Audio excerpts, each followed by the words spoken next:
என்ன பண்ணுறீங்க? கழுவிட்டு இருக்கேன். வாஷ் பண்ணிட்டு சமைக்க போகிறீங்களா? எஸ், இதுக்குள்ளே போட்டுடலாம். எல்லாத்தையும் ஒன்றா போட்டு கழுவு அப்படிங்கிறியா? ஒரே கும்பலாக போட்டு கட்டாமட்டான்னு போட்டு இப்படி போட்டால் தான் கழுவுற எஃபெக்ட் இருக்கும். மூடி கட்டாமட்டா நல்லா வாஷ் பண்ணிட்டீங்களா? குண்டா அண்டா குண்டா ஓகே, வாஷ் பண்ணி போட்டுட்டீங்க.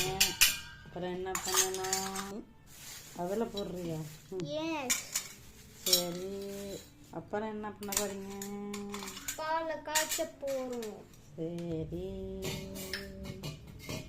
இது என்ன பத்துதான் இல்லைன்னு தெரியல. ஏன்னா ஃபுல்லா பெயிண்ட் டிஃப்ரெண்ட்டாக இருக்கு. நல்லா கொதிச்சிருச்சு. காஃபி போடுறதுக்கு டைம் ஆகிடுச்சு.